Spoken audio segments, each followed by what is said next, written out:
반갑습니다. 오늘 법어는 원리편 제58장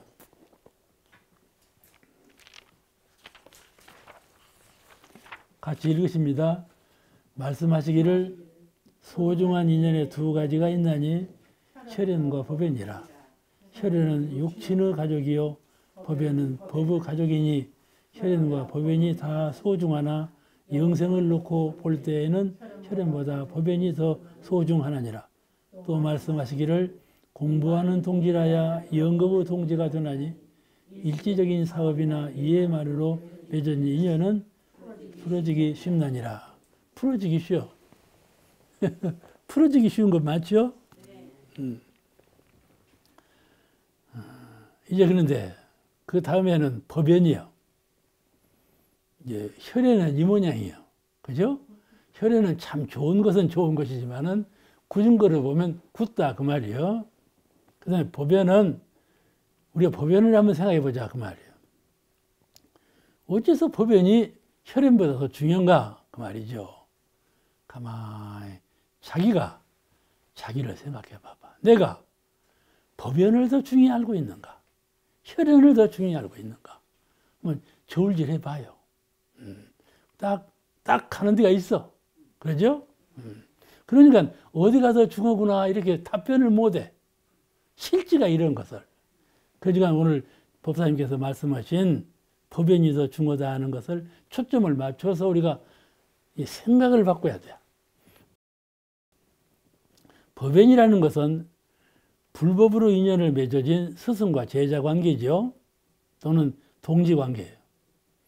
지금 우리와 같이 법을 전하고 제가 전하고 여러분 듣고 또 전하고 이렇게 법을 듣고 전하고 법을 받고 법을 행하고 법락을 즐기고 그죠? 오늘 법설을 하고 법을 듣고 또 돌아가셔서 법을 설하고 그러는 가운데 법락을 즐기고 말과 행동과 삶 속에 기쁨이 있어. 법을 듣고 실행함으로 기쁨이 있다. 이 말이에요. 법락. 그게 극락이에요. 극락은 저 서역정토에 있는 것이 아니고 정신세계의 낙도, 낙밖에 없는 낙. 그게 극락이라고 그래요. 아시겠죠? 고가 없는 낙. 세상에 고가 없는 낙이 어디 있겠어요? 있을까요? 세상은요, 고반, 낙반, 고도 반절, 낙도 반절 그런 세상인데 정신을 받고 내 성품을 비춰보고 법신불자리를 비춰보면 낙밖에 없거든. 고가 없어. 그런데 내가 인간사에 묻게 하고 고가 반절이 있거든. 그러니까 이 생각을 바꿔야 돼. 이렇게 법을 듣고 법을 받고 법을 행하고 법락을 즐기는 인연관계 그런 관계를 법연이라 한다 그 말이에요. 고가 없는 즐거움을 법연을 만나 법연에 공을 들이고 그러므로 법연은 정신적인 인연이며 아까 혈연은 육체적인 인연이에요. 육체적인 인연이요. 혈연은요 그냥 정이 끝나면 끝나버려요. 끝나버리는 거예요. 끝나버리는 것이 아니에요. 이게 원수가 되어버려. 그죠? 그러죠. 그래요? 그러니요. 그래요. 그렇다고. 법연은 정신적인 인연이며 통일된 한 목적성의 인연이며 한 목적으로 가는 혈연이라는 것은 아들은 저 목적, 딸은 저 목적, 남편은 이 목적, 부인은 이 목적. 그러죠? 목적이 달라. 그런데 법연은 목적이 하나예요. 목적이 한 목적이에요. 법연을 혈연보다도 법연을 더 중요히 알고 인격을 가장 우선으로 소중하게 하는 그런 인연이 법연이다. 질문 하나 흘랍니다. 질문하지 말라고 그러더만. 대답하기 난색이니까 질문 좀 하지 말라고. 그런데 재미있는 질문이에요. 어느 인연을 더 소중하게 생각하는가요? 솔직히 말해 봅시다. 여기서 우리는 법의 인연을 더 소중하게 생각하는가? 그렇지 아니하면 혈연을 더 소중하게 생각하는가? 매우 어려운 말이에요. 나는 과연 법연을 더 소중히 하나, 혈연을 더 소중히 하나? 이 답변하기 어려운 양자가 다 소중하기 때문에 이것도 이면을 놓으면 이게 소중하고 이면을 놓으면 이게 소중하고 그렇기 때문에 가령 정신과 육신을 같이 갖고 있는 것이 인간이기 때문에 육신적인 면, 정신적인 면, 이 나눠졌다 그 말이에요. 불과 이런 얘기가 있어요. 한 사람이 성장해서 결혼을 했어. 결혼을 해서 부인을 얻었어. 근데 부인을 얻고 보니까 그 남편이 부인은 노복이요. 부인이 이거 해달라 하면 남편은 그거 해줘야 되고, 부인이 저거 해달라 하면 남편은 그거 해줘야 되고, 아, 남편은 그냥 부인 종속이요. 날이 새나 밤이 되나. 언제든지 부인 뭐 해달라는 대로 해줘야 되네. 안 해주면 큰일 나. 안 해주면 부인도 남편도 다 죽어버려. 그런 부인을 얻은 거예요. 그러니까 그 남편이 살 일이에요. 죽을 일이지. 그렇잖아요? 근데, 그래서 좀 나만 생각해주는 부인 없을까? 그 두 번째 부인을 또 얻었어. 첫 번째 부인 너가 시키고 두 번째 부인을 얻었어. 근데 두 번째 부인은 참 잘 얻었어. 내가 하자는 대로 하네. 나 병원에 갈란다. 택시 대라. 택시가 딱 와버려. 응? 텔레비전 좀 켜라. 텔레비전 딱 켜줘. 텔레비전 갖다 줘. 그렇잖아요? 무엇이든지 내가 하자는 대로 해줘. 나 승용차가 필요하다면 승용차를 사주고, 금반지가 필요하다면 금반지 사주고, 그런 신통한 부인이 있을까요? 응? 함타운님 멋져. 건성으로 들면 큰일 나. 그런 부인이 있을까? 연타운님 어떻게 생각해요? 있을 수도 있죠. 아, 그런 거 있어. 그런 부인을 얻었다니까. 두 번째 부인, 신통한 부인이요. 해달라는데 해줘. 그런데 말이죠. 늙네. 늙을 수밖에 없으니까 늙어. 과연 내가 늙어도 저 두 부인이 나를 위해 줄까? 큰일 났어. 죽을 일을 생각하니까 더 큰일 났어. 그래서 세 번째 부인을 또 얻었다는 거예요. 또 얻었어. 세 번째 부인을 얻어서 이제 공을 들여놨는데 죽게 된 거야. 늙으니까 죽어야지. 그런데 세 번째 부인은 무심해. 지만 알아. 저만 도와달라고 그래요. 그러니까 내가 좀 노인 되어서 덕을 좀 입고자 했는데 덕을 안 주고 오히려 더 가져가려고 해요. 그런 부인이요. 요새 사람들은요, 아들 장가 보내놓고 그 녀석 나한테 와서 돈만 달라 안 하면 썩었다고 그래요. 아들 장가 보내놓고 너는 잘 일고 살아라. 우리한테 귀찮게만 안 하면 썩었다고 그런다니까. 옛날 아버지들은 어떻게 그랬나요? 나는 굶을지언정 아들 다 주워버렸죠. 요새는 그래 안 해. 그래 안 해. 그러니까 아들들이 와서 자꾸 다 하려고 해요. 그러니까 세 번째 부인을 얻었는데 자꾸 그 아버지가 조른단 말이에요. 그래서 그것도 안 되겠어. 그 네 번째 부인을 또 얻었다는 거예요. 네 번째 부인을 얻었는데 이 네 번째 부인은 심심해. 영 심심해. 오늘을 살아도 멍멍, 내일을 살아도 멍멍, 멍멍 부인이야. 그냥 재미가 없어. 재미가 없어. 재미가 없어. 오늘 봐봐요. 법설 듣기가 좋으면 이렇게 많이 오지 않아. 법설 듣기 싫어 봐봐. 멍멍하나, 심심해가 안 와. 법설할 때 얘기라도 좀 하면 좀 듣는데 얘기 안 해봐봐. 심심해서 못 들어. 잠이 오고. 이 세 번째 부인이 그렇게 멍 부인이요. 네 번째 부인이. 이제 열반할 때가 되어서 부인들을 다 모아놨어. 다 오라. 내가 장차 죽을 때인데 나 혼자 가기 싫다. 누구든지 나 따라갈 사람 있냐? 물어본 거야. 그러니까 첫 번째 부인, 두 번째 부인은 너 못 가. 그냥 당장에 못 간다 그래요. 세 번째 부인은 뭐라 그러는 거니? 묘소까지는 따라갈게요. 다 따라가도 못 오고 묘등까지는 갈란다. 그런데 그 심심에 빠진 네 번째 부인이 당신하고 나하고는 하나인데 어떻게 내가 안 따라가겠어? 따라오지 뭘 하겠어? 나는 따라가겠어. 그래서 그 네 번째 부인하고 같이 갔대. 같이 갔는데 저승 가서도 덕을 못 봤어. 왜 덕을 못 봤냐? 네 번째 부인은 공 들인 것이 없어. 심심해서. 저 세 번째 부인까지 다 공 들였는데 네 번째 부인은 공을 못 들였어. 왜 받을 것이 없지. 후생에 가서도 저승에 가서도. 그죠? 첫 번째 부인이 누구겠어? 지만 해달라고 하는 부인이 누구겠어? 육군이요. 내 육체.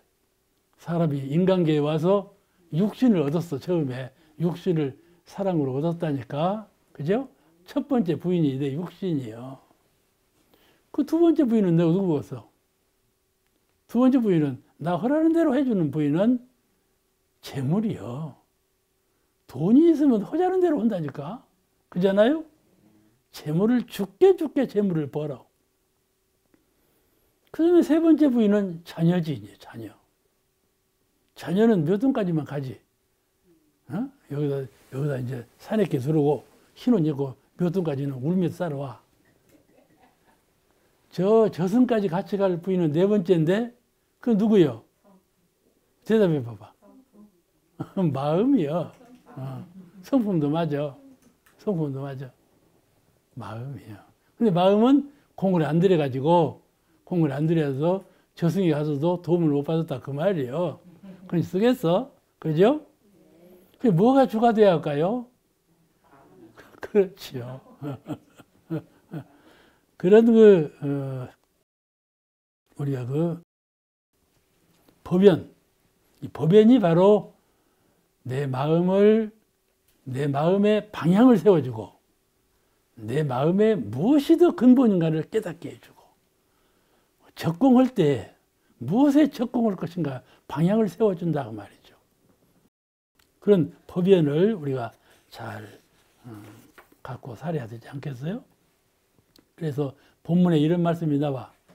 소중한 인연에 두 가지가 있나니 혈연과 법연이라. 혈연은 육친의 가족이요 법연은 법의 가족이니. 육친은 다 아시죠? 육친은 사전에 보면 두 가지 의미가 있어요. 고기육자 육친이에요. 고기육자 육친이 이렇게 이제 한 가족이라는 말이요. 그 다음에 여선육자 육친은 명리학에 쓰는 말인데, 점괘를 볼 때 부모, 형제, 처제, 자손, 관귀 이렇게 6가지로 봐요. 세응이라고 해서 6가지 육친이 있다고 말이에요. 그래서 이제 점쟁이들이 하는 얘기예요. 그런데 혈연과 법연이 다 소중하지요. 영생을 보고 높을 때는 혈연보다 법연이 더 소중하다, 그런 말씀인데, 혈연과 법연은 다 특색이 있어요. 특색이 있어서 어느 것을 더 소중하게 해야 하는가는 법연을 더 소중하게 해야 되지만은 특색이 있으니까 양자를 다 소중하게 해야 된다, 그 말씀이죠. 그래서 양자를 다 공을 잘 들여야 돼. 예를 들면 부인은 원불교 교도로서 사정의무와 공부, 사업에 힘을 다하는데 남편은 뚝심이 있어서 무종교인을 고집하는 경우가 있어요. 그죠? 그럴 때 혈연과 법연이죠. 남편은 혈연이고 법연을 둘라니 법연은 안 따라오는 거죠. 그같이 갈림길이 있어. 그러면 법연만 따라서 법당에만 잘 가면 남편하고 잘 못 살면 어찌 되겠어요? 가정이 파탄이죠.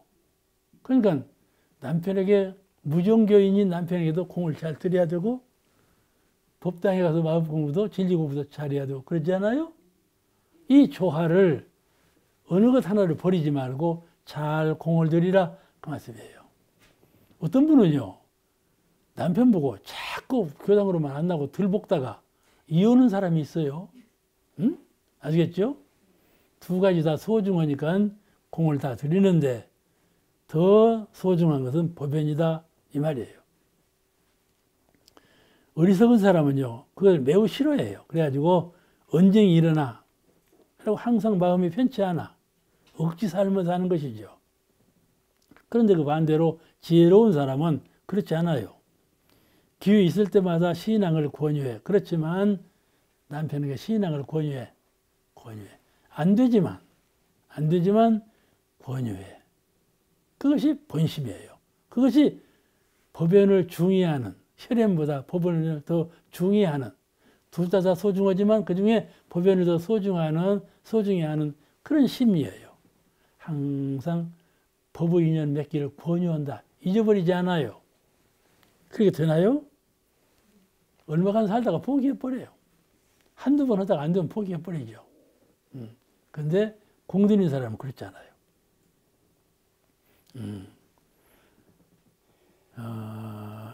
그런 드리며, 거기에 매이지 않고,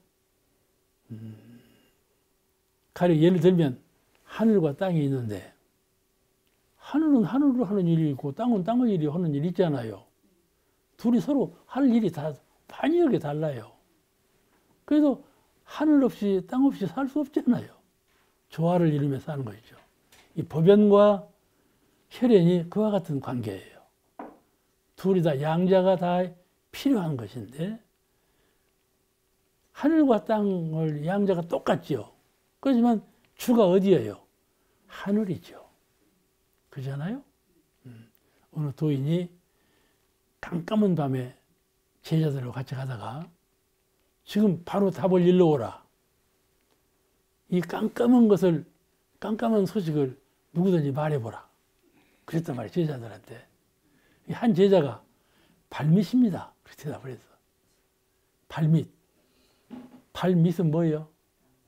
땅이요. 땅은 뭐예요? 지옥이요. 어두워. 이 군뱅이 봐요. 군뱅이라는 녀석은요, 군뱅이가 된 이유가 있어요. 군뱅이는요, 탁 건들면요, 톡 뒤집어져요. 재주는 그거 하나밖에 없어. 그런데요, 뒤집어지면서 어디로 가냐면 어두운 곳으로 파고 들어가요. 군뱅이가. 밝은 곳으로 나오질 못해요. 어두운 곳으로 들어가니까 군뱅이가 된 거예요. 그죠? 밝은 곳으로 나오지 못하고. 왜 군뱅이가 됐나? 자꾸 어두운 것을 좋아하니까 그러는 거예요. 그러니까 법연과 혈연에서 혈연 쪽으로만 들어가면 이런 하늘과 땅 기운만 받는 거예요. 하늘 기운을 받지 못하고. 그죠? 하늘 기운은 열린 기운이에요.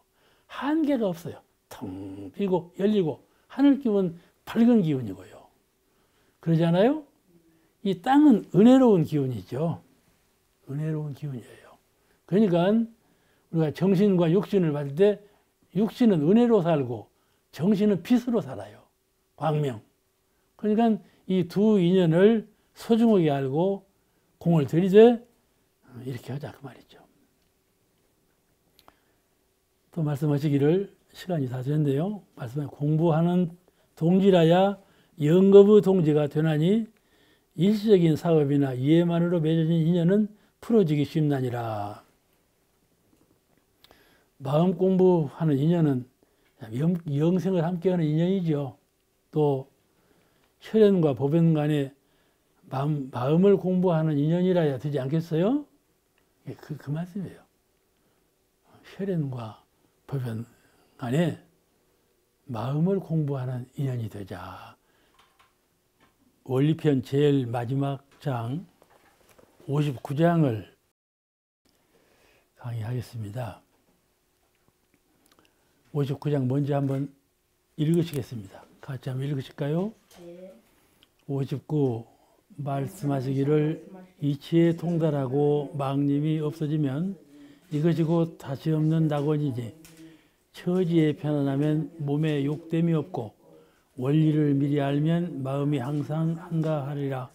망념이 끊어지면 천진이 나타나나니 이렇게 일심이 되면 낙원이 무공하리라. 말씀이 참 간단하죠? 근데 내용상으로는 상당히 진의가 깊고 그 선미가 갈라져 있는 그런 장이에요. 이 불가에서 선공부 요지를 식망현진이라 그렇게 말을 해요. 망념이 쉬면 진성이 나타난다. 이 망념 아시죠? 헛된 생각, 그 헛된 생각이 쉬면 진정한 성품이 나타난다. 그 식망현진이라고 그래요. 그 식망현진이라는 말이 본래 중국은 유학이죠. 유교인데 유교, 도교 그런 중국의 유학 사상이 인도 불교 철학을 받아들이기도 했어요. 그래가지고 좀 종교 원리가 서로 혼합이 됐죠. 그러니까 유교의 교법이 많이 수정이 됐어요. 인도의 불교 사상을 받아들여갖고. 그때 이제 성리학이 발달했는데, 그때 거기서 이제 식망현진이라는 말이 그때 나왔다고 그게 알려져 있어요. 선에는 아주 그 집약된 선의 요지를 밝힌 뜻이죠. 식망현진 한번 읽어보세요. 식망현진. 그건 아주 외우셔야 돼. 우리 그 정전수양의 요지에도 그런 말씀이 나오죠. 정신이라 하면 마음이 뚜렷하고 고요하여 분별성과 주착심이 없는 경지를 이름이요. 이렇게 되어 있죠. 그 말씀과 같은 뜻이에요. 오늘은 본문이 간결하고 또 본문 해석만 하면 요지가 다 드러나기 때문에 본문 해석을 먼저 시작하겠습니다. 처음 말씀이 이치에 통달하고 그랬어요. 이치에 통달하고. 통달이라는 말은 확연히 열려서 전혀 모를 것이 없는 걸 말하죠. 환하게 통철해서 알아보는 것이죠. 그 이치에 통달하고 무슨 말인가 하면은 이치는 곧 이론상의 진리 아니에요? 이치는 이론상의 진리예요. 그런데 그 이론상의 진리를 대부분께서 공원정으로 표현하셨거든요. 이론상의 진리를 요약하면 공원정이요. 이론상의 진리의 내역을 말하면 사은이라. 이리 말씀하신 장이 있어요. 그러니까 진리를 그대로 요약한단 말이죠. 여기는 체조로 줄이면 공원정이라 해서 이치를 설할 때는 이 공원정을 상세하게 정확하게 간이하게 설명하면 끝나죠. 그러니까 이치에 통달하면 그 말은 공원정의 이치를 다 꿰뚫어 통달하면 그 말씀이에요. 그러니까 오늘은 공원정의 이치를 한번 더 생각해 보겠습니다. 한 나무를 예를 들면 나무는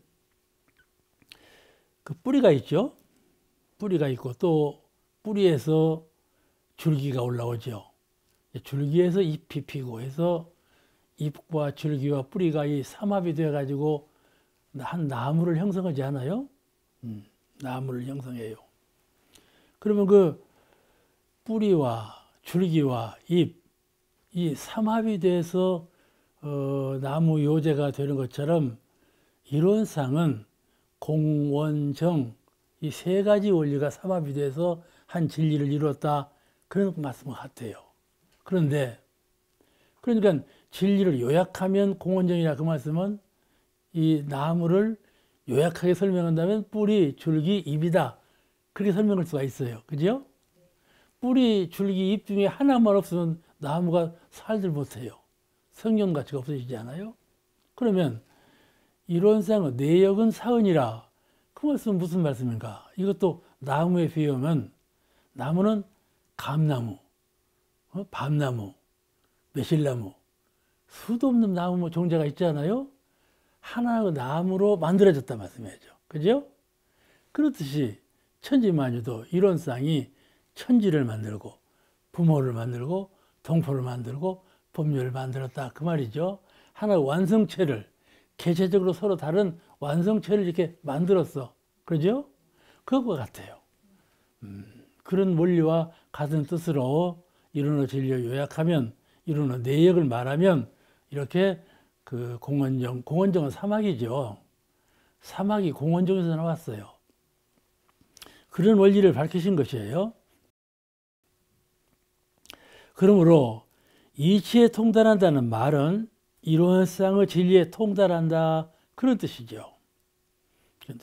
또 공원정의 이치에 통달한다 그런 뜻이 되기 때문에 이 공원정의 이치를 한번 잘 설명해 보고자 합니다. 첫째는 공이라 텅 비었다 그 말이죠. 비었다. 공이란 무슨 뜻이냐 다 아시죠? 공에 대해서는 뭐 천번 만번 들은 말씀이니까는 다 아시는 건데 한 번 더 해석해 보겠습니다. 공의 이치가 무엇인가? 공은 성품의 진공한 모습, 내 마음의 진정으로 텅 빈, 참으로 텅 빈 그 자리, 마음의 텅 빈 그 자리, 그런 것을 표현한 용어. 그래서 이 불교의 가장 근본적인 이치를 설명할 때는 공 그렇게 말을 해요. 불교 전체적인 이치의 근원은 공이다. 이렇게 말할 만큼 공이 가장 근원적인 이치를 드러낸 것으로 설명되고 있고 우리가 그 공을 깨달으면 곧 견성을 했다. 그런 걸로 받아들이고 있어요. 오늘 제가 공을 잘 설명하려는지는 모르겠습니다만 한번 설명해 보겠습니다. 견성을 했다. 텅 비었는데 텅 빈 것을 보았다 그 말이죠. 뭐 사물이 있어야 보지요. 텅 비었는데 어떻게 봅니까? 그렇잖아요?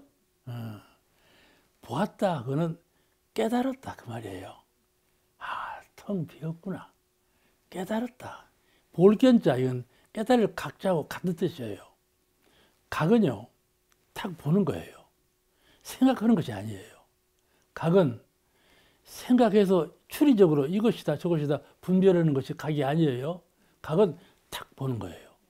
우리가 선을 닦아서 성품을 탁 보았다고 말이에요. 어떤 성품을 봤나? 텅 빈 성품. 두 번째는 광명, 빛으로 된 성품. 그죠? 광명, 빛으로 된 성품. 빛도 없는 텅 빈 성품. 그 성품자를 보았다 그 말이에요. 본 것은 깨달으면 여러분 그렇잖아요. 우리가 꽃을 보았을 때 내가 꽃을 봤다 말하기 전에 꽃을 본 건 분명하지 않아요. 그와 같이 보는 것은 그래서 견성이라 견성 오도라는 말은 보면 곧 깨달았다. 견성 성품을 보면 곧 도를 깨달은 것이다. 견성 오도라 그렇게 말을 해요. 그 오늘 제가 공을 잘 설명하면 여러분께서 곧 견성을 할 것이고 또 견성을 하셨으면 공을 제가 설명하는데 잘했다 잘못했다 아실 것 아니겠습니까? 그러니까 공부해 보십시다. 공이란 무엇인가? 어디? 공이란 무엇일까요? 누가 한번 말씀해 봐봐. 각자 나름대로 공이란 뭡니다 하고 대답을 한번 해봐봐. 다 대답이 틀릴 거야.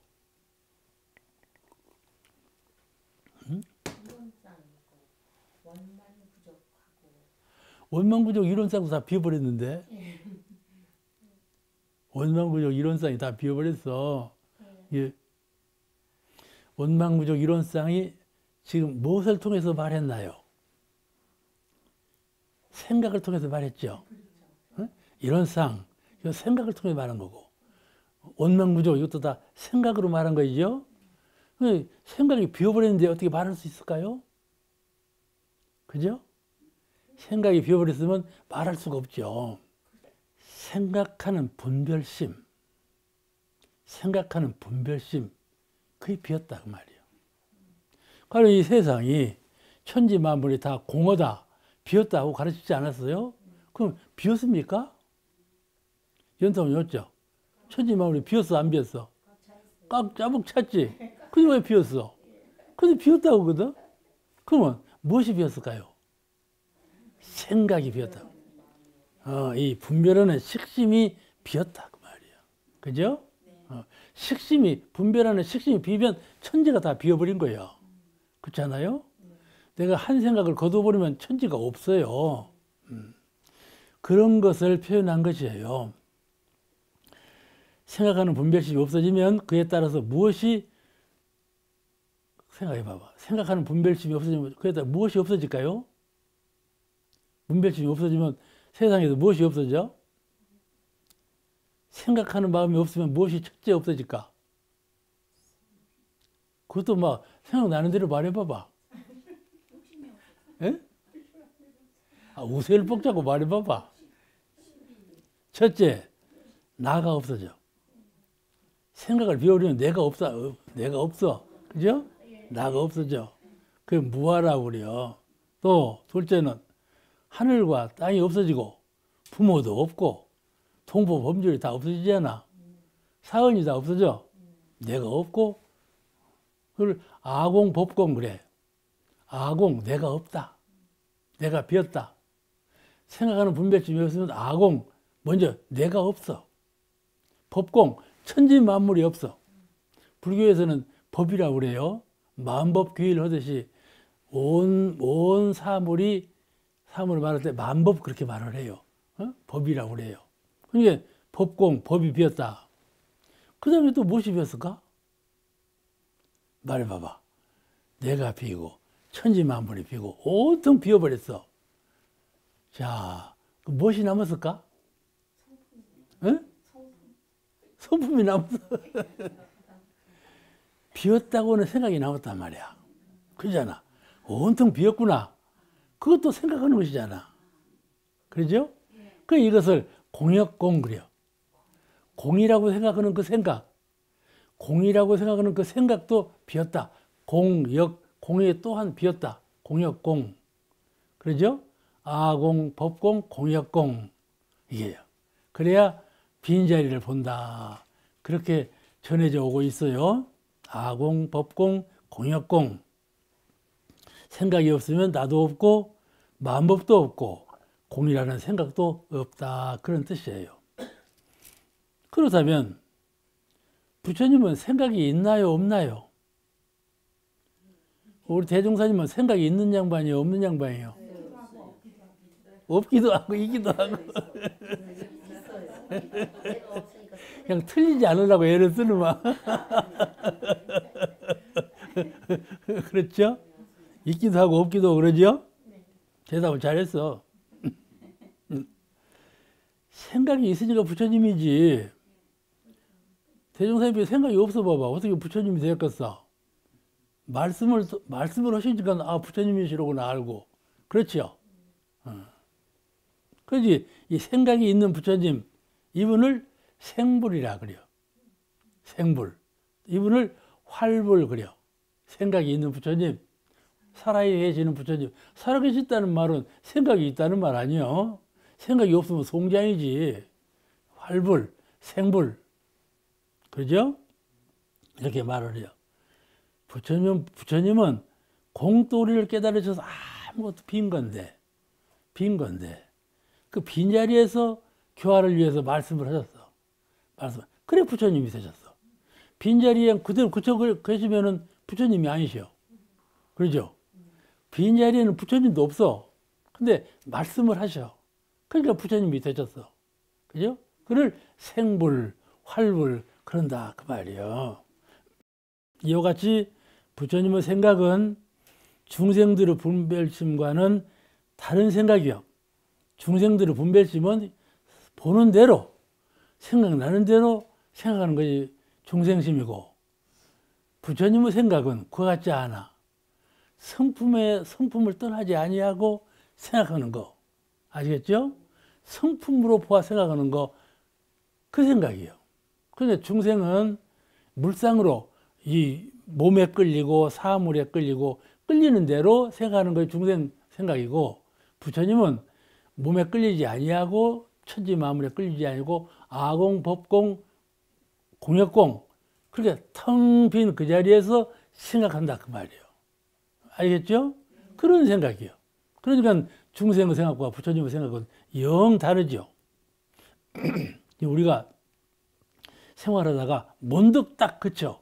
하고 내가 지금 중생의 마음을 하고 있는가, 부처님의 마음을 하고 있는가 한번 잘 관조해 봐야. 이것이 수행의 기초예요.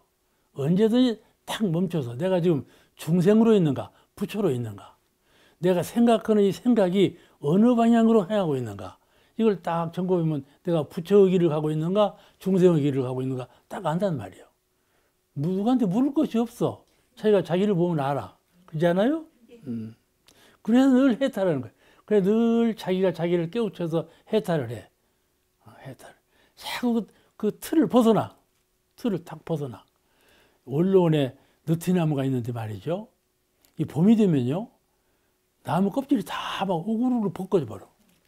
천연새 껍질이 또 나와. 껍질을 벗어버려. 이같이 틀을 벗어나 버려야 돼. 틀을 딱 빠지고 벗어나야지. 그 이제 예를 들면 빈 허공이 비었어. 그 우리 불교는 빈 마음을 가르칠 때는 허공을 잘 가르쳐. 허공. 공허하지 않아? 눈으로 볼 때 이 세상에 제일 빈 것은 허공밖에 없어. 그렇잖아. 그러니까 허공을 사례로 들어. 물론 허공은 공기를 꽉 찼지만은 눈으로 안 보이니까 비었다 그렇게 비유를 든다니까 허공을 드는데, 허공이 가만히 있으면 말이죠, 빈 것 같아요. 근데 허공이 가만히 안 있어. 어떻게 있나요? 바람이 일지 않아. 휙 바람이 인다니까. 빈 허공에서. 그것이 부처님의 생각이요. 비었지만 바람이 일어. 자연이지 않아. 자연이요. 천지의 본래 모습이요. 그처럼 부처님도 비었지만 생각을 낸다 그 말이에요. 그것이 사은과 똑같이 하는 것 아니에요? 천지신명과 똑같이 하는 거예요. 텅 빈 자리에서 마음을 내는 것은 허공의 텅 빈 자리에서 바람을 일으키는 것과 같다 그 말이에요. 근데 그 바람은 참 무심해. 바람은 참 무심해. 그냥 추운 날 바람이 불어봐. 왜 그냥 나한테 찬바람을 부는 거지? 바람이 자기한테 불리는 건 아니에요. 천지 바람은 무심히 불리는 거예요. 그렇잖아요? 무심히 불어. 한 작용으로 그냥 불 뿐이에요. 그래요. 그와 같이 중생은 그렇지 않아. 저는 탐진치, 그걸로 마음을 일으켜. 근데 부처님은 그런 마음은 일어나질 않아. 그와 같이 다르다. 이것을 분리자성이라, 자성분리공부라고 그래. 항상 이론상 성품을 여의지 아니하고 보고 생각하고 말하고 이런다. 이것이 아주 큰 공부인이에요. 우리가 숙달한 공부인이 되면 항상 이론상 자성을 떠나지 아니하고 사물을 보며, 이론상 자성을 떠나지 아니하고 말을 건네며, 이론상 자성을 떠나지 아니하고 모든 일을 시사해 나가는 이 공부인이 아주 큰 공부이지라. 그래서 다시 말하면 불심, 이것을 불심이라고 그래요. 우리가 늘 불심 그러죠. 불심. 이 붓글씨로도 불심을 제일 많이 써달라고 그래요. 불심 써달라고 그래요. 그 불심이라고 제일 많이 붙여 있고, 불심. 이게 불심이에요. 부처님 마음. 허공에서 일으키는 바람처럼 그런 마음, 불심. 그런데 이 불심은 항상 이 사사가 끊어진 마음을 불심이라고 하는데, 이 불심은 항상 은혜가 따라와. 세상을 은혜롭게 해. 그러죠? 그래서 사은의 세계가 열리는 거예요. 불심으로 살면 사은의 세계가 열려.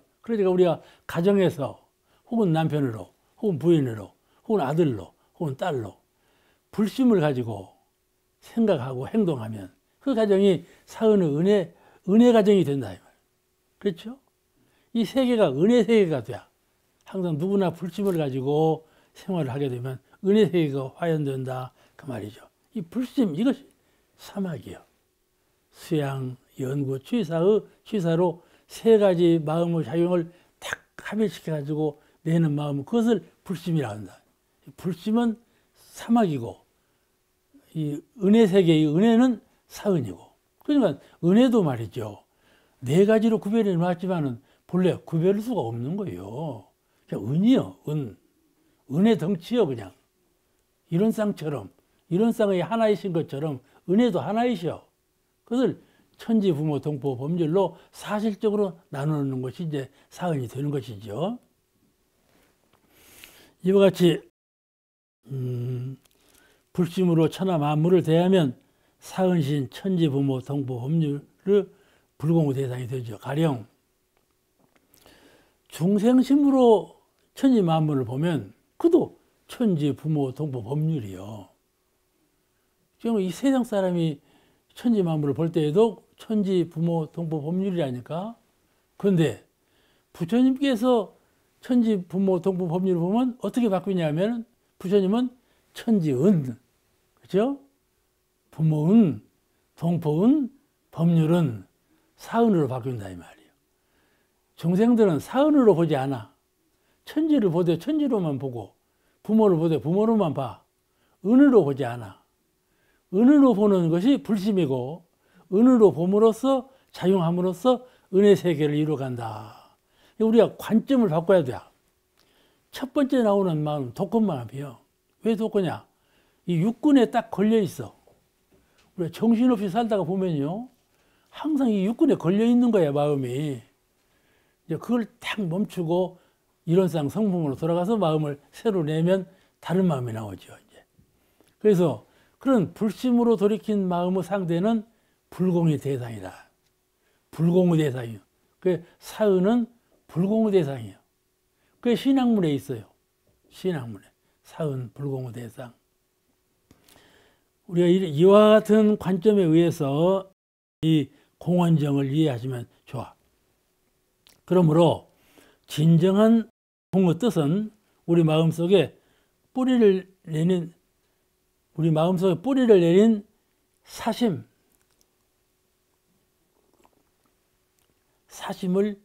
비우라 그 말이에요. 무슨 말인가 하면은 내 정신, 내 생각이, 내 정신이 항상 이 육군에 딱 젖어 있어. 내 생각이 항상 이 육군을 통해서 생각을 일으켜. 정신 자체가 육군 속에 젖어 있어. 우리가 수건을 물속에 잠겨 봐봐. 물수건 되어버리지. 물에 잠겨버려. 그래서 내 청정여여한 정신이 화는 그런 뚜렷한 정신이 이 육군 속에 잠겨버렸어. 물 먹어버렸어. 거기서 생각하는 것이 무슨 생각이나 사심으로 물 묻은 채로 하면 사심이 날 밖에 마른 수건이지 아니잖아. 물 묻은 수건이지. 그 정신 상태에서 생각을 하지 사심이 날 수밖에. 그렇잖아요. 그러면 안 되는 것이지. 그래서 우리가 그 마음속에 뿌리를 내렸다 그래요. 사심이 이 육군에 묶인 마음, 육군의 자유를 상실한 그 정신 상태가 뿌리를 내려가지고 거기서 마음을 내기 때문에 그걸 사심이라고 그러고 그걸 사심을 비우라 말하는 거거든. 말이 쉽지. 사심 비우기도 어려워. 질박해 갖고. 그때 어떻게 하는 거니? 반대를 생각하는 것이라니까. 이 어린애들은요, 사탕을 줘봐. 딱 고집하고 안 줘요. 내 것. 안 줘. 근데 사탕보다 훨씬 더 좋은 것을 주면서 이거 돌아오면 줘버려. 그죠? 그 비교급이요. 내가 생각이 딱 이론상을 생각하는 거야. 내가 이 작은 자리에 멈출 것이냐. 거룩하고 큰 자리, 대화를 이루는 자리, 이 자리에 마음을 탁 회양하는 거야. 그러면 이건 초계 같아. 그렇잖아요. 이렇게 공부 키를 바꾸는 거예요. 키를 바꿔. 바람이 가령 쇠차게 북쪽에서 불어와. 그러면 내가 키를 북쪽으로 돌리면 북으로 갈 수가 있다니까. 바람이 북쪽에서 불어오면 의뢰의 남쪽으로 갈 건 당연하지, 배가. 그러면 내가 키를 북으로 향하면 북으로 갈 수 있다, 이 말이에요. 그 내 배의 키를 어디로 돌리느냐에 따라서 내가 어디로 가는가가 정해지지 않아. 그를 불교에서는 일체 요심조, 네가 네 마음을 정하는 데 따라 된다, 이 말씀이에요. 이 모든 선업 악업이 다 내 마음 정하는 데 따라서 된다. 이것이 불교 원리라. 그죠? 이런 그 철저한 정신적 철학을 갖고 있어야 돼. 이러한 철저한 진리적 지표를 갖고 있어야 돼. 이게 깨달음이요. 부처님은 누구신가 하면 이런 깨달음을 철저히 갖고 계시는 부처님이시오. 우리는 좀 알기는 알아도 좀 흐리멍텅해. 그러니까 흔들리지. 그렇지 않아? 이렇게 되면 안 돼. 섞이면 안 돼. 뚜렷해야지. 뭐 어떻게 하면 뚜렷하느냐? 계속해서 하면 뚜렷해져. 아시겠죠? 그러냐, 수행이라는 것은 일조일석이 되는 것이 아니에요. 누가 뭐 말을 두고 턱 깨달았다 하지만 그게 되는 것이 아니에요. 계속해서 하는 동안에 깨달아지고 그렇게 되는 것이지. 그렇잖아요? 그런데 이 공은 무하고 표현이 좀 달라. 무. 공이라고 하는 건 빈 거라 그 말 아니에요? 근데 불교에서는요, 또 무라고 해. 무. 제가 이제 원광대학교 교학과를 다니는데 김포광 교수라고 포광 김영수 교수가 불교학으로는 제1인자예요. 한국에서는. 근데 이제 포광 교수가 이제 강의를 해요. 칠판에다 막 써놓고는 우리 보고 쓰라고 그래요. 먼저 우리 쓸 것 아니야? 그럼 당신은 의자에 앉아고 뭐라고 그러는 거지? 나는 빨리 써버리고 포광 교수 하는 걸 보면 이러고 앉았어. 그러고 앉았어. 불교는요, 무 하면서 속에 있는 것을 내버려요. 내보내. 근데 대종사님은 그게 아니에요. 이 천지 환한 기운을 다 받아들여라. 큰 자리, 대자리에서 나의 받아들여서 통일된 그런 심경을 가져라. 내 안에 무엇이까지 이렇게 푸고 내뱉을 거예요. 그렇지 않아요? 푸하고 내뱉는 것은 내 안에 무엇이 들었다는 걸 인정하는 거예요. 그걸 무라고 해서 무 공부를 그렇게 한다니까 화두 공부로 무를 화두 삼고 오는 분들은 내 안에 사가 들었으니 이놈을 뱉어내라. 그런 뜻으로 무 공부를 한다니까. 그러지 말고. 그런데 그래서 우리 불교는 무 아니면 공 이렇게 반야심경을 봐도 무자가 나오고 공자가 나오고 늘 이렇게 진이 근본 자리를 말할 때는 이렇게 무와 공으로 표현하는데 뭐게 공이면 공이로 하고 무면 무라고 하지 공과 무를 함께 쓰냐 그 말이 혼돈되게. 그렇지 않아. 그죠? 어째? 무와 공이 하나인데 왜 달리 있을까? 그죠? 얼굴이라고도 하고 낫이라고도 하지 않아. 그지? 사람을 사람이라고도 하고 인간이라고도 하고 그죠? 그러지? 다르죠? 인간이라고 쓸 때는 인간이라고 써야 되고 사람이라고 할 때는 사람이라고 해야지. 사람이라고 할 때 인간이라고 해도 안 맞지 않아? 그지?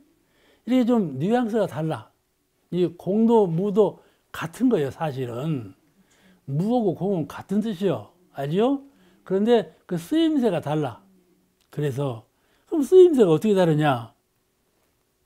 내가 지금 오늘 괜히 이렇게 세밀하게 얘기하는 거예요, 지금. 괜히 긁어부스럼 내갖고. 무와 공은 같은 것인데 괜히 긁어부스럼 내냐고 해갖고 가리를 타는 거는 몰라도 내가 선언해요. 무와 공은 같은 거다. 그런데 조금 차이가 있는데 무슨 차이인가 하면 쓰임새가 다르다.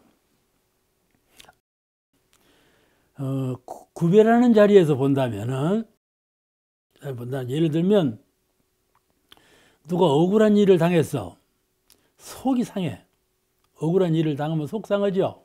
속이 상했어. 그때 뭐라고 말해? 그 사람 보고 마음 비워라. 속상한 마음 비워버려. 그러죠? 마음 없애라. 그래요? 마음 없애라고 하지? 마음을 비우라고 그러죠. 그죠? 그렇게 달라. 그죠? 비우라고 할 때 비우라고 해야지 없애라고 말이 되지 않잖아요? 그죠? 비우라는 말은 속에 있는 그 무엇을 비워라 그 말이고, 없애라는 말은 통째로 없애버려라 그 말이요. 그죠? 마음을 없애라고 하면 마음을 없애면 사람이 죽어버리라고? 그죠? 그러네요. 마음을 비워라는 마음은 그대로 두고 사심을 비워라. 그 억울한 마음을 비워라. 그 말 아니에요? 마음도 천가지 만가지니까. 그렇게 공과 무는 조금 차이가 있어. 그죠? 공과 무는 공은 속것을 비워라. 그 말이고. 무는 전체를 비워 없애버려라. 그 말인데 이것도 어거지 설명이야. 이게 이용에 따라 사용에 따라 달라진다 이 말이고, 무와 공은 근본적으로 같은 것이라 이렇게 설명은 어거지 설명이지만은 그 쓰임새가 조금 다른데, 쓰임새가 다른 것을 다른 줄도 모르고 써먹으면 안 되잖아. 그죠? 그 무와 공의 이치를 모르기 때문에 그걸 모르기 때문에 잘못 쓰는 거라 말이야. 오늘 시간 여기서 마치겠습니다.